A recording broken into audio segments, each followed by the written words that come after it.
అందరికీ నమస్కారం. ఇప్పుడు అంతకుముందు ఇక్కడ చూపించుకొని ప్రెగ్నెన్సీ వచ్చిన వాళ్ళు, డెలివరీ అయిన వాళ్ళు వాళ్ళ ఎక్స్పీరియన్స్ మనతో షేర్ చేసుకుంటారు. నా పేరు అనుష. నాకు మ్యారేజ్ అయ్యి 10 years అవుతుంది. హైదరాబాద్ మాది, జాబ్ చేసుకుంటాం వైఫ్ అండ్ హస్బెండ్ ఇద్దరము. సో హైదరాబాద్లో చూపించుకునేదాన్ని. నాకు మేడం దగ్గర ప్రీవియస్ ఎక్స్పీరియన్స్ ఉంది, ఎందుకంటే మా అక్క వాళ్ళంతా ఇక్కడ చూపించుకున్నారు. హైదరాబాద్లో ఏ హాస్పిటల్కి వెళ్ళినా కూడా నాకు ఇలా అనిపించేది కాదు.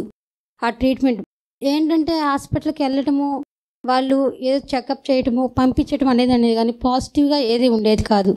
సరే నేను తర్వాత ఒక 5 years తర్వాత నేను తిరుపతికి షిఫ్ట్ అయిపోయాం. ఒక ఫర్టిలిటీ క్లినిక్లో చూపించుకున్నాం. ఫర్టిలిటీకి వెళ్ళిన వెంటనే ఏమన్నారంటే, నీకు అసలు ప్రెగ్నెన్సీ వచ్చే ఛాన్సెస్ లేవు, నీకు ఎగ్స్ అనేవే లేవు, స్లగ్గిష్గా ఉన్న ఎగ్స్ కూడా స్లగ్గిష్గా ఉన్నాయి అని చెప్పారు. స్లగ్గిష్ అంటే నాకు అసలు ఏమీ అర్థం కాలేదు. ఏంటి ఇంత చెప్పేశారు, ఇలా చెప్పేశారని నేను డిసప్పాయింట్గా వెళ్ళిపోయాను. నీకు ప్రెగ్నెన్సీ వచ్చినా డోనర్ ఎగ్ కావాల్సి ఉంటుంది, నీ ఎగ్గుతో అయితే నీకు ప్రెగ్నెన్సీ రాదు, నువ్వు వెయిట్ కూడా బాగున్నావు. నేను 84 kgs ఉన్నాను. అట్లా ఉండేసరికి నేను షాక్లో ఉన్నాను. అసలు ఏం లేదు, చాలా డిప్రెషన్కి వెళ్ళిపోయాను. 1 week దాకా ఆ డిప్రెషన్ నుంచి నేను బయటికి రాలేదు. నన్ను ఎవరు ఏమనేవాళ్ళు కాదు, అత్త వాళ్ళ తరపు నుంచి, అమ్మ వాళ్ళ గారి నుంచి ఎలాంటిది ప్రెజర్ లేదు. కానీ నాకే గిల్టీ ఫీలింగు, నాకు పిల్లలు లేరు, ఎక్కడికి వెళ్ళలేను అని. అట్లాగే 1 week బాగా డిప్రెషన్లో ఉన్నా. ఇంకా తర్వాత ఫస్ట్ వెయిట్ గెయిన్ అయ్యాను. అది ఆ వెయిట్ గెయిన్ని నేను తగ్గించుకోవాలా అనేది నేను చూసుకున్నాను. ఎక్సర్సైజెస్ అవన్నీ చేసుకుంటా ఉన్నాను. తర్వాత మా చెల్లెలు సెకండ్ ప్రెగ్నెన్సీ మేడం దగ్గరే చూపించుకుంటా ఉండేది.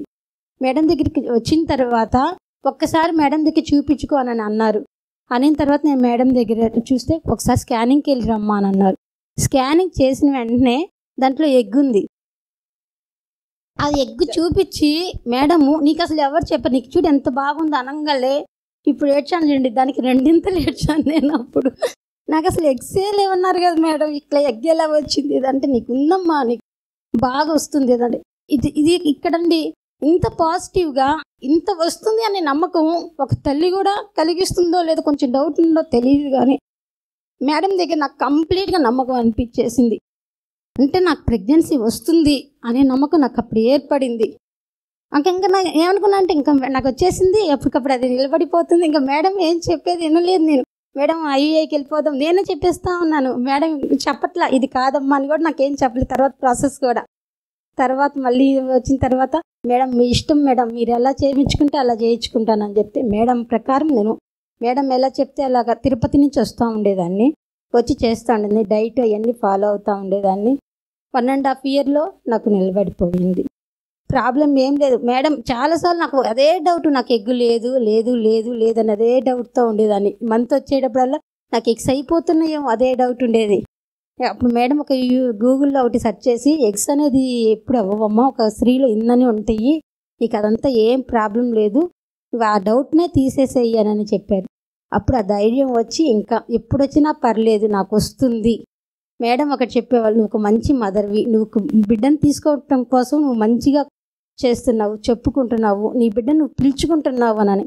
నేను అలాగే అనుకున్నాను. ఒక మంచి బేబీని తీసుకోవడానికి నేను నా బిడ్డను పిలుచుకుంటున్నానేమో, నేను రెడీ అవుతున్నానేమో నా బేబీని నేను తీసుకోవటానికనని. మేడం చెప్పినట్లే ఫాలో అయ్యేదాన్ని. మేడం వీడియోస్ చూసేదాన్ని, డైట్ ఫాలో అయ్యేదాన్ని, ఇవన్నీ అయ్యేదాన్ని. జనవరిలో లాస్ట్ పీరియడ్, జనవరిలో నాకు నిలబడిపోయింది. ఇది ఎంత టైం పట్టింది నీకు ఆ డౌట్ని వదిలిపెట్టడానికి? నాకు 6 months పట్టింది. 6 months పట్టింది. 6 months. మీరు చెప్తున్నారు అంతా చెప్పినా కూడా, నాకు మీరు చెప్తున్నప్పుడు కూడా, మోటివేట్ చేస్తున్నప్పుడు కూడా మీ కళ్ళల్లో నేను డైరెక్ట్గా చూసి ఉండేదాన్ని కదా. మీరు నా కళ్ళు చూసే చెప్పుండేవాళ్ళు, నీకు ఇంకా డౌట్ ఉంది, నీకు ఇంకా డౌట్ ఉంది అని చెప్తా ఉండేవాళ్ళు. అదే 6 months నాకు పట్టింది. తర్వాత వాళ్ళ హస్బెండ్ సపోర్ట్ కూడా చాలా బాగుండింది. అవునండి, హస్బెండ్ సపోర్ట్ ఉండేది. నేను కొంచెం బాగా ఉండటానికి రోజు గోశాలకి వెళ్ళి ఉండేదాన్ని. ప్రతిసారి గోశాలకి వెళ్ళి అక్కడ ప్రదక్షిణాలు చేసేసి అక్కడ దేవుడికి చెప్పుకుంటా ఉండేదాన్ని, నాకు బేబీ కావాలి, మంచి బేబీ కావాలని అట్లా తీసుకుంటా ఉండేది. ఆయన కూడా నాకు మంచి సపోర్ట్ ఉండేవారు. ఇది వచ్చేటప్పుడు అది తెలుసుకోవడం, నేను అదే చాలాసార్లు చెప్పాను, తెలుసుకోవడం, అర్థం చేసుకోవడం, ఒప్పుకోవడం.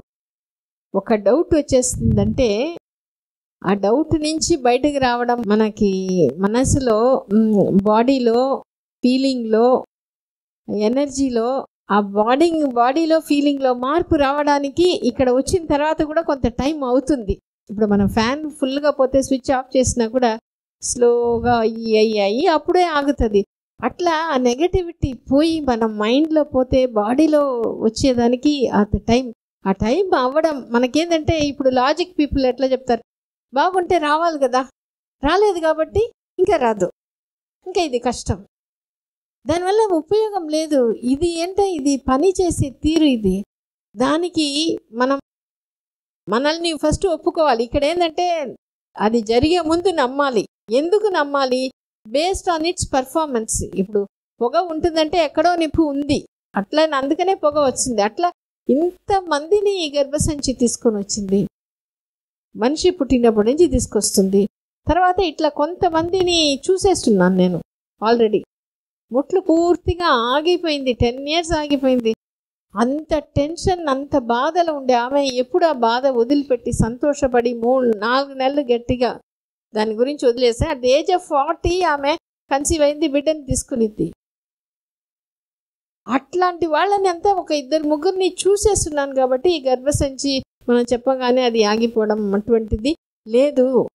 ఆ ఫాలికల్ నువ్వు దాన్ని పట్టించుకోకపోతే వస్తుంది. మనల్ని మనం ఇష్టంగా ఏమో చెప్పిందే, నేను నా బిడ్డ ఒప్పుకుంటా, మా మాతృత్వం అనేది ఖచ్చితంగా మనకు మనసులో వచ్చేస్తే యూట్రస్ దానికి కోఆపరేట్ చేసేస్తుంది. దానికి మనం వేరే వాళ్ళ ఇందాకే మనం అనుకున్నాం, ఆ చిన్న బిడ్డ మనస్తత్వం, వాళ్ళు బాధపడుతున్నారు కాబట్టి మనం బాధపడాలి, మనం ప్రశ్నించుకోవాలి. అది 2 వదిలేసేసి వాళ్ళ ఎవరి అప్రూవల్ అవసరం లేదు. ఎందుకంటే నా యూట్రస్ నా మాటనే వింటుంది, నాకు నా బిడ్డ కావాలి. ఆ ఇష్టం ఎక్కువ ఎప్పుడు వస్తుందో ఖచ్చితంగా ఇది పాజిటివిటీ కూడా పోతుంది. పోయినప్పుడు ఆ మెడిసిన్ సపోర్ట్, మనం ట్రీట్మెంట్ తీసుకుంటున్నాం కాబట్టి ఖచ్చితంగా మన బిడ్డని మనం తీసుకుంటాం అనేది మనం అనుకుంటే అనుష ఒక మంచి ఎగ్జాంపుల్. దీంట్లో ఏంటంటే ఓపిక్గా రావడం. ఒక్కొక్కసారి వస్తారు, మధ్యలో వాళ్ళు ఎవరైనా ఏదైనా అడేస్తారు, ఆగిపోతారు, మళ్ళీ వస్తారు. సో అందుకనే ఇప్పుడు ఏమైతే ఫస్ట్ వచ్చినప్పటి నుంచే చెప్పేస్తున్నాం, 1 year ఎదురు చూడబాకండి, 6 months ముఖ్యంగా. ఎందుకంటే ఆ 6 months డయట్ ఎక్సర్సైజ్ బాగా చేయాలి. ఆ 6 months లోపలనే ఇప్పుడు మీరు ఈ డౌట్ ఇదంతా వదిలిపెట్టేసేసి పాజిటివ్గా స్ట్రాంగ్ అయిపోవాలి అనేది చేస్తే నువ్వు 6 monthsలే వస్తుంది. లేదు అంటే మహా అంటే 1 yearలో ఖచ్చితంగా వచ్చేసేయాలి. ఇంకా డిలే అయ్యేదానికి అవకాశం లేదు అనే దానికోసమే ఎమోషనల్ దీని గురించి ఇంత శ్రమ పడుతున్నాము. మీరు కూడా ఎమోషనల్ హ్యాండిల్ చేసుకోవడం మనకు అలవాటు అయిపోతే ఈ మంచి బిడ్డను తీసుకోవడం పెద్ద విషయం ఏమి కాదు. డయట్ ఏం తీసుకునేవారు? నేను వెయిట్ ఉన్నాను కాబట్టి రైస్ అస్సలు తీసుకునేదాన్ని కాదు మేడం. మార్నింగ్ ఖర్జూర తినేది, బాయిల్డ్ ఎగ్స్ తీసుకునేదాన్ని. ఆఫ్టర్నూన్ జొన్న రొట్టి కానీ, రాగి రొట్టి కానీ, తర్వాత సంగటి కానీ, ఏదైనా వెజిటేబుల్స్లో సాల్ట్ అవన్నీ తగ్గించేసేసేదాన్ని. అంటే ప్రోటీన్ మొత్తం ప్రోటీన్ ఎక్కువగా ఉండేటట్టు తీసుకునేదాన్ని. మరి అలా తీసుకోవడం, మన జొన్న రొట్టెలు అవన్నీ మనకు అలవాటు లేదు కదా, మరి అలా తీసుకోవడం మీకు ఇబ్బంది అనిపించింది? లేదు మేడం, నేను ఇష్టంగా చేశాను. ఏం వీడియోస్ చూసారు మేడం? చాలా చూస్తాం లేదండి మేడం వీడియోస్. ఏ రకమైన ఇప్పుడు మీరు వెయిట్ ఎక్కువ ఉన్నారు కదా, వెయిట్ ఎక్కువ ఉన్న వాళ్ళు కన్సీవ్ అయిన వీడియోస్ చూసారా? దాంట్లో మీకు అలాంటివి చూడలేదు, కానీ ఇట్లా బేబీని పిలుచుకోవడం కానీ, హస్బెండ్ సపోర్ట్ అలాంటివి చూసిండేదాన్ని. మీ ఫ్యామిలీ ఎలా సపోర్ట్ చేశారు మిమ్మల్ని? మా ఫ్యామిలీ వాళ్ళు ఎక్కువ ఈ పూజలని అవి చేస్తా, అమ్మ వాళ్ళు అలాగా నీకు వస్తుందిలేమ్మా, ఏం కాదులే అట్లా అంటా ఉండేవాళ్ళు. హస్బెండ్ సపోర్ట్ చేస్తా ఉండేది. నాకు పీరియడ్స్ వచ్చినప్పుడల్లా ఏంటంటే, పీరియడ్స్ వచ్చినప్పుడు బాగా ఎమోషనల్ అయ్యి ఉండేదాన్ని. ఆ వచ్చిన టైంలో చెప్పాలన్నా కూడా. సో మెజారిటీ టైమ్స్ లో ట్రిగర్ ఈవెంట్స్ అంటాం. ట్రిగర్ ఈవెంట్స్ అంటే ఏ సందర్భాల్లో మనం ఎక్కువ బాధపడతాం? Periods time. అంటే ఎందుకని పీరియడ్స్ వచ్చినప్పుడు బాధపడతాం అంటే, ఖచ్చితంగా ఈ మంత్ నేను కన్సీవ్ కాను, పీరియడ్స్ వచ్చేసిందంటే నాకు కన్సీవ్ అయ్యే అవకాశం లేదు కదా అని బాధ వస్తుంది. ఆ టైంలో మీరు ఎలా హ్యాండిల్ చేశారు? ఒకటి బాధపడ్డం అంటే ఇందాక మనం చూసాం కదా, whether you are handling with pain or handling with power. అన్నప్పుడు ఏంటి, మొదట్లో మీరు ఎలా ఉన్నారు, తర్వాత ఎలా మారారు? ఫస్ట్ లో కొంచెం బాగా ఎమోషనల్ గా ఉండేదాన్ని, కొంచెం ఏం చేసేవారు? కోపంగా ఉండేదాన్ని, ఏడ్ చేసేదాన్ని, ఊరికనే సీరియస్ అయిపోతా ఉండేదాన్ని, ఏడ్ చేసేదాన్ని. అప్పుడు అప్పుడు ఎవరు మిమ్మల్ని ఓదార్చేవారు? హస్బెండ్ దగ్గర ఉండి ఏం కాదు, ఈ మంత్ కాకపోతే నెక్స్ట్ మంత్, దానికి ఏముంది, నీకు నువ్వు నాకు నేను అన్నట్లు. దేవుడు ఎప్పుడు ఇస్తారో అప్పుడు ఇస్తారు, దానికి ఎందుకు అని. ఇలాగే మీరు అందరూ వీడియో చూస్తుంటే ఒక్క నిమిషం 799 శ్రీలత గారు అనే ఒక వీడియో ఉంటుంది, మీలో ఎవరైనా చూసారా 799 అనే వీడియో? ఆ వీడియో చూడండి. ఆవిడకి కూడా పెళ్ళై 13 years తర్వాత మన దగ్గర 12th year లో ఇక్కడికి వచ్చారు.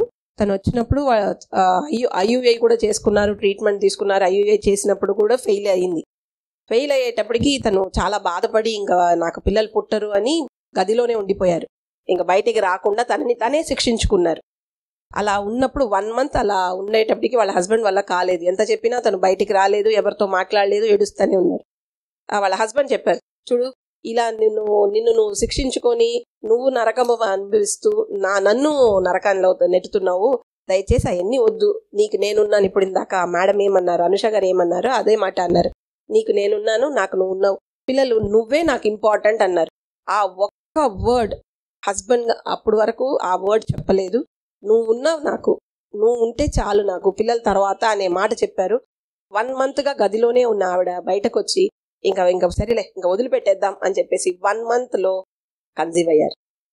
1 month తనని తను 13 years పిల్లలు లేరు, 1 month గదిలోనే కూర్చొని ఐయుఐ ఫెయిల్ అయిందని బాధపడుతూ ఉన్న ఆవిడ వాళ్ళ హస్బెండ్ వచ్చి, చూడు ఇలా బాధపడ్డం ఆపే, ఇంకా వద్దు, పిల్లలు పుట్టకపోయారు, నువ్వు నాకు ఇంపార్టెంట్, నువ్వు నేను హ్యాపీగా ఉందాం, నీకు నేను నాకు నువ్వుగా ఉందాము అని చెప్పిన వెంటనే తను వదిలిపెట్టేసి బయటకు వచ్చి, నా వల్ల మా హస్బెండ్ కి ఇబ్బంది కలుగుతుంది, ఎందుకు ఇలా బాధపడ్డా, వదిలేస్తాం పో అని చెప్పేసి బయటకు వచ్చిన 1 month విదిన్ 1 month వాళ్ళు హ్యాపీగా ఉండడం మొదలుపెట్టిన 1 month తను కన్సెప్షన్ వచ్చింది. 13 years రాని కన్సెప్షన్.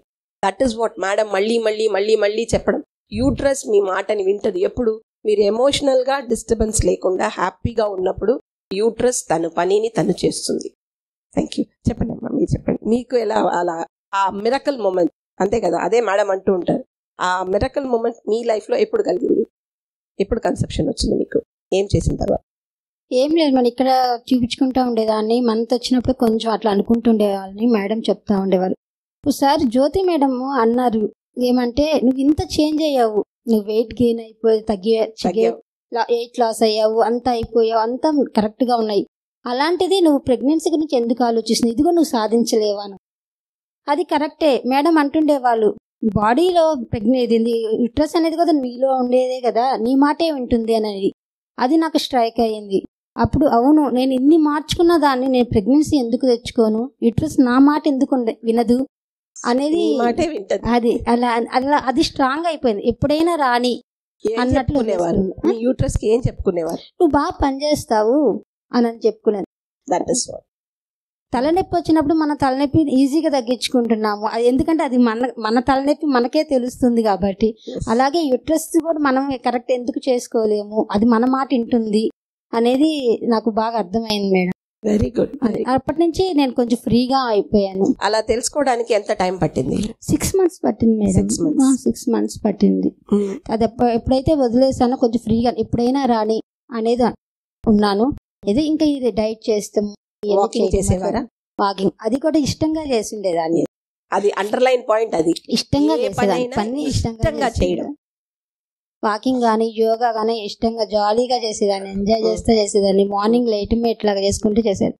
ఇంకా నాకు ప్రెగ్నెన్సీ నిలబడేటప్పుడు కూడా శివరాత్రి మేడం, శివరాత్రి అప్పుడు శివాలయానికి వెళ్తూ ఉంటాం. మా హస్బెండ్ బాగా శివాలయానికి ఎక్కువగా వెళ్తుంటారు. అక్కడ ఒకేసారి అన్ని ఆవులు అట్లాగా అయిపోయింది. అప్పుడు వెళ్ళి నేను దండం పెట్టుకున్నాం, మీకంతా అది బాగా అనుభవం అనేది బాగుంటుంది, నాకెప్పుడు కలుగుతుంది అని శివుడికి నేను దండం పెట్టుకున్నాను అనమాట. ఈ శివరాత్రికి నేను నీ గుడికి రావాలి అంటే నాకు కరెక్ట్ గా ఆ రోజు పీరియడ్ టైం మేడం.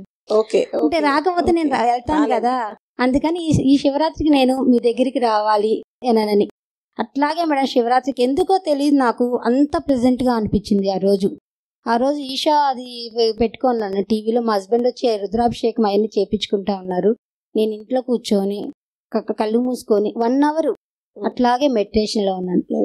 ఒక 2 days తర్వాత ఇంకా ప్రెగ్నెన్సీ కిట్ తెప్పించుకొని ఏదైతే అదైంది అన్నట్లుగా చెక్ చేయించుకున్నాను. చెక్ చేసినప్పుడు ఎలా పాజిటివ్ ని ఎలా తీసుకోగలిగారు? అసలు నమ్మలేదు మేడం. ముందైతే కళ్ళ నిండా నీళ్లతో బాత్రూమ్ లో ఉన్నాను. మా హస్బెండ్ కి ఆకేసాను అంతే. ఆయనకి అసలు ఏం అర్థం కాల. తర్వాత మేడం దగ్గరకు వచ్చినప్పుడు మేడం ఏం చెప్పేవారు? ఏం చెప్పారు? ప్రెగ్నెన్సీకి ముందా? ప్రెగ్నెన్సీ కన్ఫర్మ్ చేసుకున్నారు కదా. ప్రెగ్నెన్సీ అయిపోయిన తర్వాత 3 months రాలేదు మేడం. నేనైతే ఎప్పుడెప్పుడు మేడం దగ్గరికి రావాలా ఎప్పుడెప్పుడు అని అనుకున్నాను. 3 months జర్నీ చేయవాకమ్మా, 3 months తర్వాత. అంతకుముందు ప్రీవియస్ గా వీడియోస్ అవన్నీ చూస్తూ ఉండేదాన్ని కాబట్టి నేను 2nd month నుంచి మా బేబీకి చెప్పుకోవడం స్టార్ట్ చేశాను. టాక్ టు బేబీ చేశాను. 2nd month నుంచి అన్ని టాక్ టు బేబీ చేశాను. అంతా చేసుకుంటా వచ్చాను. సో ఎక్కడ డౌట్ రాలేదు? అంటే ఇన్ని రోజులు రాలేదు కదా, బేబీ ఎలా ఉంటుందో, హెల్త్ ఎలా ఉంటుందో? అసలు ఏం రాలేదు మేడం. నాకు అసలు మేడం మీద బాగా నమ్మకం మేడం. ఎంతమంది ఏం చెప్పినా చాలా మంది అనేవాళ్ళు తిరుపతిలో లేని డాక్టర్స్ అని. తిరుపతిలో లేని డాక్టర్స్ అంటే ఎక్కడా లేని డాక్టర్ ఇక్కడే ఉన్నారు. అది మాత్రం నా నమ్మకం. ఇలా చెప్పే వాళ్ళు ఎవరు ఉండరు. నేను నా బేబీకి కూడా అదే మోటివేట్ చేస్తున్నా. ప్రెగ్నెన్సీ కానించి డాక్టర్స్ అంటే అందరూ డాక్టర్సే మేడం, అందరూ అవుతారు. కానీ ఇలా ధైర్యం చెప్పే డాక్టర్ ఎక్కడా ఉండరు. అది మేడం, అది మెయిన్. నాకు చూడండి, ఒక నెగటివ్ లో నుంచి పాజిటివ్ గా ట్రాన్స్ఫార్మ్ అయ్యారు.